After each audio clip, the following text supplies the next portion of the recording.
Emotional intelligence is the one skill that affects everything: your job, your love life, even your ability to stay calm when life gets loud. The good news? It's a skill you can build. And today, I've got 20 science-backed ways to actually master your emotions. Let's get into it. Number one, become more aware of your feelings. If you don't know what you're feeling, your feelings will still run your life. They'll just do it from the shadows. Every argument, every overreaction, every decision made in frustration, trace it back. You'll usually find an unexamined emotion behind it. To regain control, start by checking in with yourself.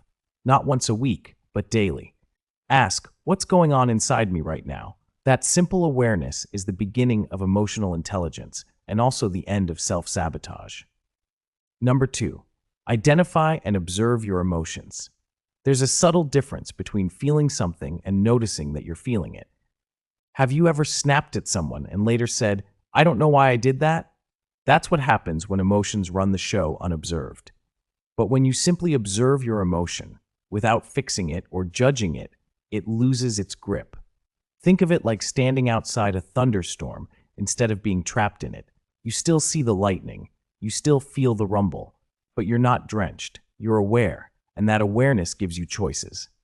Number three, recognize emotional triggers. Some situations, some people, bring out a version of you that surprises even yourself. But those reactions aren't random. They're connected to deeper wounds, unmet needs, or past stories you've outgrown. Emotional triggers aren't weaknesses, they're maps. Each trigger is a signal pointing to something unresolved. By identifying them, you begin to rewrite those internal scripts. You stop overreacting to the present because you've made peace with the past. Number four, monitor your behaviors. Emotions drive behavior, but we rarely connect the dots. That quiet resentment? It's why you ghosted a friend. That shame? It's the reason you didn't apply for that job.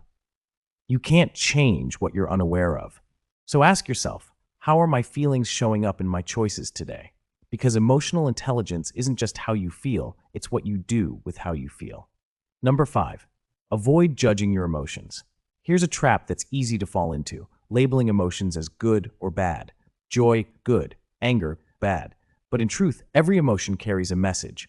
When you judge a feeling, you suppress it, and what gets suppressed eventually explodes, or worse, turns inward as anxiety, burnout, or depression. Instead, get curious. Every emotion, yes, even jealousy or fear, is trying to tell you something. Learn its language, and you stop running from yourself. Number six, be open to constructive feedback. Most people fear feedback, not because it's wrong, but because it stings. But the feedback that stings the most, that's often where your blind spots live. Emotional intelligence grows when you stop defending your self-image and start listening to how others experience you. Yes, it can be uncomfortable, but being open doesn't mean being passive. It means being brave enough to listen and strong enough to grow. Number seven, practice deep breathing. This sounds too simple, but when you're emotionally overwhelmed, the first thing that goes offline is your breath. Your nervous system can't tell the difference between a real threat and a perceived one, but you can hack the system with breath. Just 60 seconds of slow, intentional breathing can shift you from panic to presence. Sometimes, the smartest thing you can do is inhale, then exhale. Number eight, channel emotions productively. Emotions are energy, and energy wants to move. When you don't give your feelings a path to flow, they leak out, passive-aggressively, impulsively, destructively. But when you channel emotion into creativity, service, or reflection, it transforms. Anger becomes boundary setting. Sadness becomes empathy. Anxiety becomes preparation. This is the alchemy of emotional intelligence. Number nine, express emotions assertively. We were taught to be nice, but nice is not the same as honest. Emotional intelligence means expressing yourself clearly without blaming or shrinking. That means saying, "I felt dismissed in that meeting," instead of going silent for 3 days. Assertiveness isn't aggression, it's clarity with compassion. It says, "My feelings matter, and so do yours." Number 10, shift your emotional state. You're not stuck, even when you feel stuck. It's easy to spiral when you're sad or stressed. But here's the secret. You don't have to feel better to do better. You just have to move. A walk, a playlist, a changed environment. Emotional intelligence doesn't mean you never feel bad. It means you don't stay there longer than you need to. Number 11, Read body language. Emotions don't just live in words, they live in eyebrows, tone shifts, hesitations. Reading others' body language isn't manipulation, it's attunement. It lets you sense what's unspoken. That glance away? It could be shame. That too fast I'm fine? Probably not fine. Emotional intelligence sharpens your perception, and suddenly people start revealing themselves without saying a word. Number 12, practice active listening. Here's the truth. Most people listen to reply, not to understand. Real listening requires presence, silence, patience, the willingness to pause your inner monologue and fully receive someone else's world. When someone feels deeply heard, something shifts in them and in you. Active listening isn't passive, it's transformative. Number 13, show empathy. Empathy is not saying, I know how you feel. It's saying, I'm here with you in it. Empathy builds bridges where there were walls. It's what turns conflict into connection. When you feel seen, you soften. And when you help others feel seen, you both rise. But empathy requires you to access your own emotional depth. You can't give what you haven't explored. Number 14, reduce negative personalization. Not everything is about you, but it feels like it is, doesn't it? Someone doesn't text back, you think they're mad. Your coworker is quiet, you assume they're judging you. This is personalization, and it's a thief of peace. Emotional intelligence means separating your story from the facts. Maybe they're just tired.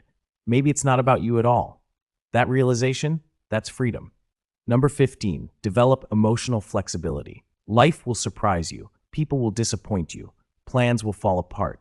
Rigid emotional responses, like needing control or certainty, leave you fragile. But emotional flexibility, that's the ability to adapt without collapsing. You bend, you adjust, and you stay true to yourself. That's real strength. Number 16, respond instead of reacting. The gap between stimulus and response is where your power lives. Reaction is fast, emotional, often regrettable.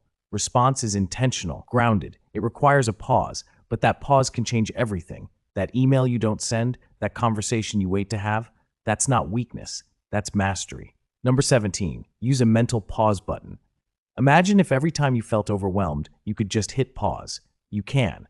Not with a remote, but with awareness. When emotions surge, say to yourself, pause. Literally, out loud. This tiny habit rewires your brain. It gives your higher self time to show up before your lower self takes over. Number 18, accept responsibility for feelings and actions. Blame is easy. Ownership is hard. But if your happiness depends on someone else changing, you're already powerless. Emotional intelligence asks, what's my role in this? What can I change within myself, even if they never change? That shift from blame to ownership, it's uncomfortable, but it's where transformation lives. Number 19, maintain a positive, solution-oriented attitude. Negativity is seductive. It feels smart, but it rarely solves anything. Emotional intelligence means acknowledging problems without being consumed by them. It means asking, what's possible now? You don't need toxic positivity. You need realistic hope, the kind that says this is hard and I can handle it. Number 20, resolve conflicts constructively. Unresolved conflict doesn't disappear. It simmers, it spreads. It shows up in subtle avoidance and silent resentment. But healthy conflict? That's how trust is built. It's not about winning, it's about understanding. Emotional intelligence gives you the tools to disagree without disconnecting, to stay grounded when others get heated, to speak truth without burning bridges. You won't master emotional intelligence overnight, but the more you practice, the more you'll notice. You don't just feel better, you act better, you connect better, you live better. And one day, in a moment that would have once triggered you, you'll pause, you'll breathe, you'll respond, and you'll realize you've changed.